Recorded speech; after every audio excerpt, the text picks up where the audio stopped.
நம்ம இன்னைக்கு 5 இன்ட்ரெஸ்டிங்கான vocabulary Tamil and English meaning பார்க்கலாம். ஃபர்ஸ்ட் ஒன் பாருங்கள், முக்கியத்துவம். முக்கியத்துவம் அப்படின்னா மோஸ்ட் இம்பார்ட்டன்ட் திங், அதாவது ப்ரையாரிட்டி அப்படின்னு சொல்லுவோம் இல்லையா. என்னோடய ஃபேமிலி தான் என்னோடய ஃபர்ஸ்ட் ப்ரையாரிட்டி அப்படின்னு, அதுதான் அதுக்கு வந்து இங்கிலீஷில் ப்ரையாரிட்டி அப்படின்னு சொல்லுவோம். புதுமையானது அப்படின்னா நியூ அண்ட் க்ரியேட்டிவ். இன்னோவேட்டிவ் அப்படின்னு அர்த்தம். இன்னோவேட்டிவ் அப்படின்னா நியூ அண்ட் க்ரியேட்டிவ், ரொம்பவே நியூ ஐடியாஸாக கொடுக்கறது. திறமையான, ஒர்க்கிங் வெல் அப்படின்னு சொல்லுவோம். எஃபிஷியன்ட்னு அர்த்தம். எஃபிஷியன்ட்னா டைம் வேஸ்ட் பண்ணாமல் ரொம்ப நல்ல திறமையாகவே வேலை பார்க்குறது.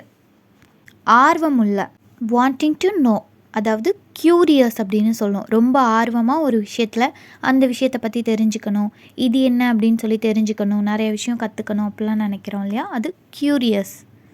வாய்ப்பு அப்படின்னு சொல்கிறத எ குட் சான்ஸ் அப்படின்னு சொல்லுவோமா, அதை இங்கிலீஷில் ஒரு வேர்ட் சொல்லுவோம். அது என்னன்றதை நீங்கள் கமெண்ட் செக்ஷனில் சொல்லுங்கள். தேங்க்ஸ் ஃபார் வாட்சிங்.